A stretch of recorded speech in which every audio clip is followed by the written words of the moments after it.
जिसकी भी कुंडली में आपको 12वां भाव बहुत ज्यादा ऑपरेट करता हुआ दिखे, 12वां भाव बहुत ज्यादा ऑपरेट करता हुआ दे, इसका मतलब क्या होगा, उस व्यक्ति का खर्चा होगा, क्योंकि फर्स्ट से अगर काउंट करो तो 12वां भाव जो है वो खर्चे को रिप्रेजेंटेट करता है।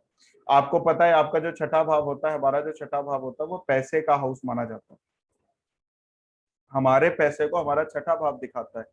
और 12वां भाव जो होता है ना वो हमारे स्पाउस का पैसा होता है, स्पाउस के पास जो पैसा होता है वो 7वां भाव होता है। तो जब भी आपको कोई व्यक्ति ऐसा दिखे जिसकी कुंडली में 12वां भाव ऑपरेट कर रहा हो, या 5वां भाव ऑपरेट कर रहा हो, या 8वां भाव ऑपरेट कर रहा हो, आप सबको बताया केपी ज्योतिष के हिसाब से 5, 8, 12 जब किसी की कुंडली में ऑपरेट करता है तो उस व्यक्ति के पास पैसे नहीं होते हैं, बताया है, याद है? हाँ भैया बताया। ऐसे ही अगर किसी की कुंडली में 5, 8 और 12 हाउस ऑपरेट कर रहा है, मतलब कहीं से भी कनेक्शन 5वें से बना है, वो कह रहा है मेरी पेमेंट ब्लॉक हो गई है, नहीं आ रही है। उसका कनेक्शन 12वें से बना है, वो कह रहा है मेरा पैसा बहुत खर्चा हो जा रहा है। उसका जो है वो 8वें से बना है, तो वो कह रहा है या तो मुझे रिश्वत वगैरह देने में या तो पैसा बहुत खर्चा हो जा रहा है, या एकदम से जो है मेरा पैसा मुझे समझ में नहीं आता कहाँ चला गया। तो उसको कुछ ना करना, उसको कुछ ना करना, उसको जो सबसे बड़ी रेमेडी बताना वो ये कहना कि आप अपने स्पाउस के नाम से अकाउंट खुलवा लो और उसी के अकाउंट में पैसा रखो। ऐसा क्यों बोला है शास्त्र में, या मैं आपसे ऐसा क्यों बोल रहा हूं? क्योंकि जो 8वां भाव आपके लिए खराब है वो आपके स्पाउस का दूसरा भाव बन जाता है। तो जो आपकी कुंडली के हिसाब से कड़की के हालात बने, कड़की के हालात, या आपके पास पैसा ही नहीं है, रुक ही नहीं रहा, जो आ रहा है सब खत्म हो जा रहा है, कर्ज लेने की नौबत आ जा रही है, पेमेंट ब्लॉक हो रही है, पेमेंट फंस रही है। अब अगर आपने अपनी वाइफ को अपने फाइनेंस में या अपने काम में पूरी तरह से अगर इन्वॉल्व कर लिया, तो जो आपका 8वां भाव था वो आपके स्पाउस का दूसरा भाव हो गया। भाई आपका दूसरा भाव ये होता है, आपकी पत्नी का या पति का दूसरा भाव कौन सा होता है? 8th house. आपका पैसे देने हाँ वाला जो घर होता है वो 6 होता है, यहां से 6। आपके स्पाउस का छठा भाव कौन सा होगा? आपका 12वां भाव। 12वां।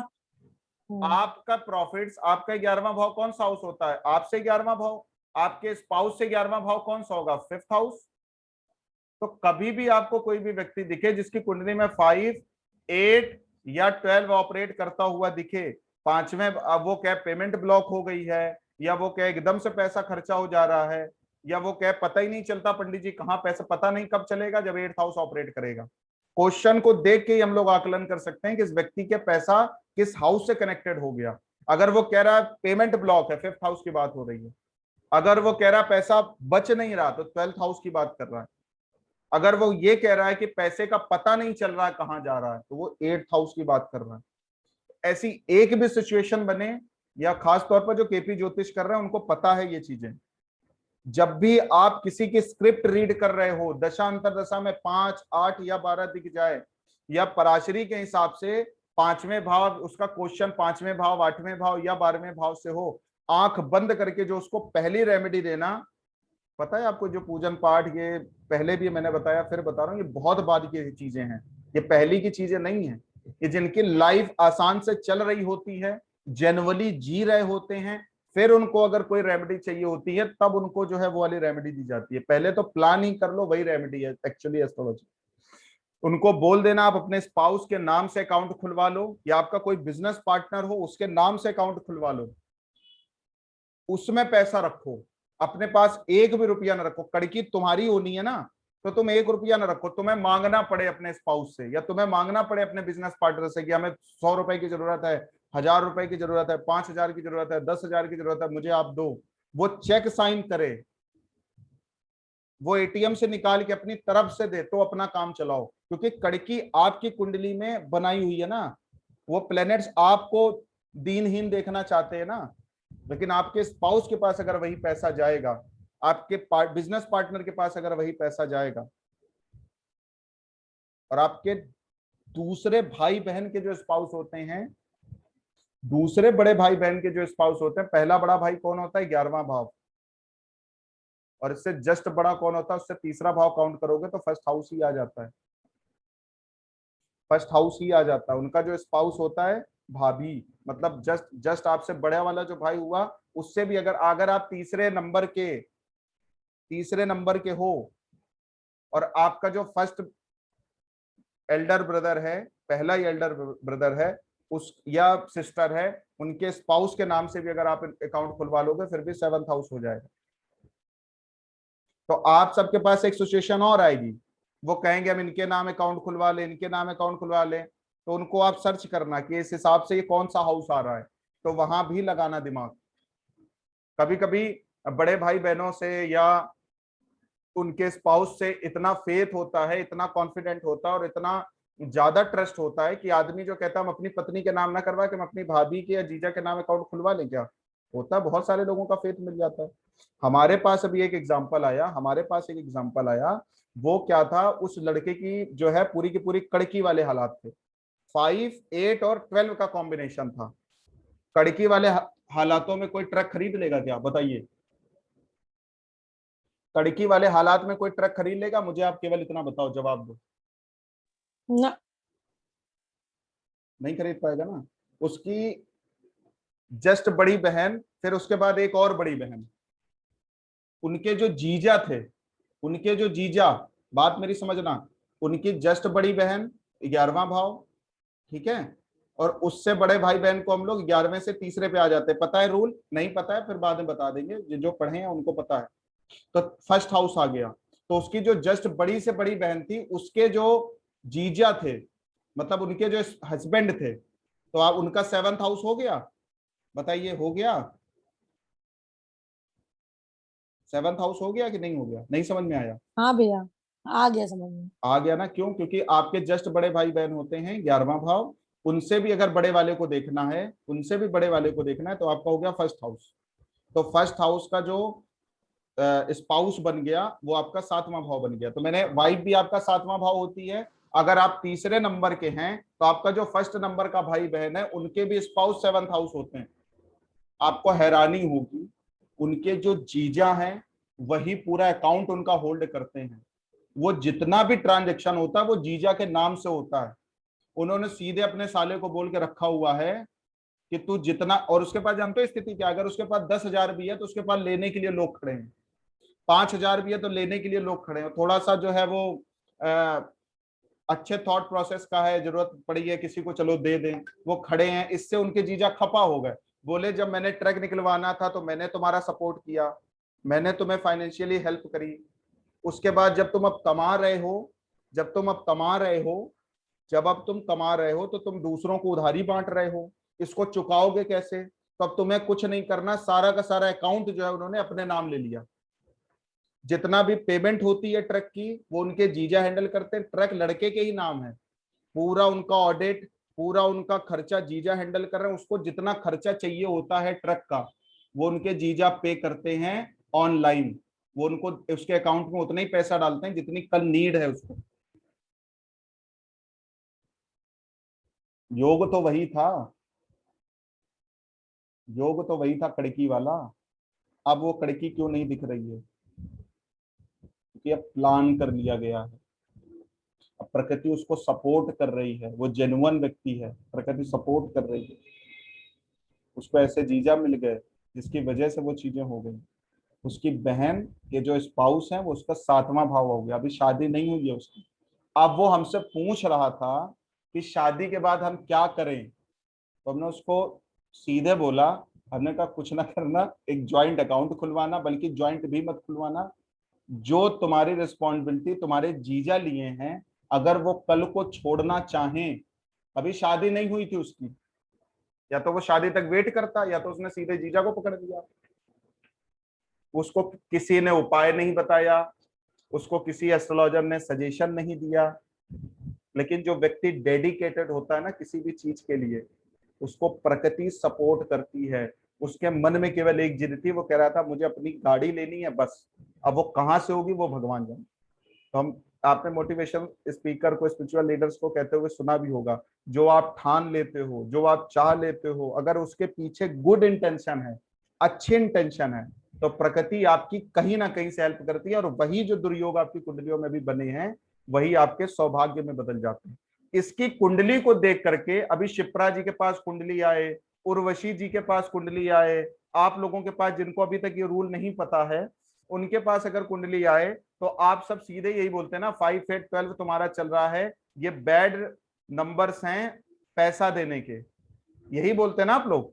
तो आपके पास आज की डेट में एक भी रुपए नहीं होगा, आप यही बोलते हैं ना, बताइए। जी आवाज नहीं, भैया यही बोलते हैं, और बोलते हैं कि इससे रिलेटेड काम कर लो। इससे रिलेटेड काम कर लो ना। और वो आपसे अगर ये उसके बाद रिप्लाई कर देता कि शिप्रा जी हम दूसरे ट्रक लेने का प्लान कर रहे हैं, हम इसके लिए आए हैं, आपने गलत प्रिडिक्शन कर दी है, तो आपके पास कोई जवाब ना रहता और आप कैच भी ना कर पाते। एस्ट्रोलॉजर को धैर्य बहुत होना चाहिए। आप उस समय जानते हो आपके मुंह से एक शब्द निकलता, आपके मुंह से में एक शब्द निकलता, आपकी ये होता कि ये ज्योतिष गलत बोल रहा है, अगर आपका 1% भी फेथ अगर डाउन हो जाता तो, अगर आपके दिमाग में 1% भी ये चीज आ जाती कि ज्योतिष काम नहीं करती है। 5, 8 को तो भैया ने गलत नंबर बताया था कि गलत पैसे देने वैसे खा जाते हैं, कड़की वाले हालात हो जाते हैं। इसकी कुंडली में जब 5, 8, 12 आ रहा है तो इसका मतलब या तो इसकी कुंडली नहीं सही है या तो ज्योतिष काम नहीं करती है। आपके दिमाग में सीधे यही आएगा, हर व्यक्ति के दिमाग में। लेकिन अगर डेडिकेशन होगा ना, अगर शास्त्र के प्रति सच्चा समर्पण होगा ना, अगर पूरी श्रद्धा होगी ना, तो आपके दिमाग में केवल एक क्वेश्चन आएगा, 1% भी सस्पेंस हुआ तो आपके दिमाग में आएगा शास्त्र काम नहीं करता। और अगर 100% फेथ हुआ तो आपके दिमाग में एक क्वेश्चन आएगा कि मेरी कहीं ना कहीं फॉल्ट है, इस फॉल्ट को जब तक मैं कवर नहीं कर लूंगा, इस फॉल्ट को जब तक मैं ढूंढ नहीं लूंगा, तब तक मैं जो है वो सोऊंगा नहीं या सोऊंगी नहीं। इस फॉल्ट को मुझे चाहिए कि मुझसे ऐसी क्या गलती हो रही है कि मैंने ये पकड़ नहीं पाया। हमें कभी कभी नींद नहीं आती जब हम किसी को गलत प्रिडिक्शन कर देते हैं। उसका कारण यही है कि शास्त्र, मेरा अपना मानना है, शास्त्र कभी गलत नहीं बोलता, शास्त्र कभी झूठ नहीं बोल सकता। गलती हमसे हो रही है कहीं ना कहीं। पन्ने पलटेंगे, किताबें देखेंगे, और जो चीजें हैं उनको रीड करने की कोशिश करेंगे, अपना फिर से बेसिक चेक करेंगे, सारी जब चीजें मेरे सामने आ जाएंगी, मुझे कंफर्म हो जाएगा, तब वो चीजें हम करते हैं। ऐसे ही एक कुंडली आ जाए, सपोज आपके पास एक कुंडली आपके पास आ जाए जिसमें नंबर जो आ रहा है वो 4 आ जाए, सुनना केवल ध्यान से, 4 आ जाए, 12 आ जाए, 4 आ जाए, 12 आ जाए, और साथ ही साथ 7 आ जाए। ठीक है, 4 आ जाए, 12 आ जाए और 7 आ जाए। केपी के हिसाब से भी है, पराशरी के भी हिसाब से। अभी जो एडवांस कर रहे हैं उनके समझ में आ रहा होगा नंबर कैसे आएगा, वो दशा अंतर दशा बताएगी, उनके साथ कौन सा प्लेनेट सिंकेज हो रहा है वो बताएगा। या नहीं आ रहा है तो अभी एडवांस में जो पढ़ रहे हैं उनको क्लियर करूंगा। आप सबको भी एक क्लू दे रहा हूं, जो नए लोग हैं, जिनको भी ज्योतिष में जो कमांड बना रहे हैं, क्योंकि ये चीज जो है वो बड़े विश्वास की है, वो एक दिन में नहीं आई है, वो गुरु कृपा भी है, उसमें सेल्फ एफर्ट्स भी हैं, कुछ ना कुछ, थोड़े बहुत, बहुत कम है वो, लेकिन कहीं ना कहीं जो है वो गुरु कृपा बड़ी है, तो आप सब ले लीजिए उसको। 7 आ रहा है, 4 आ रहा है और 12 आ रहा है। व्यक्ति आपके पास आया, वो कह रहा है कि मेरा जो है वो करियर स्टेबल नहीं हो रहा है, करियर जो है वो स्टेबल नहीं हो रहा है मेरा। करियर के नंबर कौन कौन से होते हैं? 2 होता है, 6 होता है, 10 होता है, 11 होता है। आप सबको पता है, केपी जो पढ़ रहे हैं या नहीं पढ़ रहे हैं उनको भी आइडिया है इतना, क्योंकि बीच बीच में जब हम कोई भी बात करते हैं तो कुछ ना कुछ उसमें इन्वॉल्वमेंट डालते हैं, क्योंकि केपी जो है उस पर फेथ हमारा बहुत है। तो कहने का मतलब क्या है कि अगर 7 आ गया, 12 आ गया और 4 आ गया, तो उस व्यक्ति को क्या काम करना चाहिए? अगर हम लोग नॉर्मल होंगे तो हम लोग यही कहेंगे 4th हाउस जो है होम फर्निशिंग का है, 4th हाउस जो है होम डेकोरेशन का है, 4th हाउस जिन भी चीजों का है उन चीजों का बिजनेस कर लो, उससे फॉरेन कनेक्टेड होके कर लो, विदेश से कनेक्टेड होके कर लो। अगर वो व्यक्ति वो काम करता हुआ नजर नहीं आया हम लोगों को, और वो अगर अच्छी ग्रो कर रहा है और वो काम नहीं कर रहा है जो हम लोगों ने बोला, तो उसका आंसर जानते हो क्या होगा? एक आंसर, कई आंसर हो सकते हैं, उसमें एक आंसर उसका ये होगा कि मैं किसी व्यक्ति के साथ पार्टनरशिप में हूं, सुनना, मैं किसी व्यक्ति के साथ पार्टनरशिप में हूं, तो पार्टनरशिप हो गया 7th हाउस।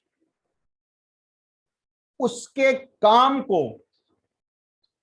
काम को मैं देख रहा हूं, उसके काम को मैं अपग्रेड कर रहा हूं, तो सामने वाले का काम आपका 4th हाउस हो गया। और उस काम के एवज में जो पैसा है वो मेरे पार्टनर के पास जा रहा है, उस काम के एवज में मुझे पैसा मिल रहा है। जो भी प्रॉफिट आ रहा है वो मेरे पार्टनर के अकाउंट में जा रहा है, मैं उसका काम हैंड ओवर कर रहा हूं, उसके एवज में मुझे पैसा मिल रहा है। तो आप बताइए, जो वही कुंडली जो है वो हर तरह से जो है विदेश का योग बना रही थी, विदेश में बिजनेस करने का योग बना रही थी, अब वही कुंडली डाइवर्ट हो गई कि नहीं हो गई पूरी तरह से? तो वी कैन से हम कुंडली को बदल भी सकते हैं। हम लोग कहते हैं ना कुंडली बदल सकते हो कि नहीं, तो हम लोग कुंडली को बदल भी सकते हैं एस्ट्रोलॉजर। केवल गाइड कर देंगे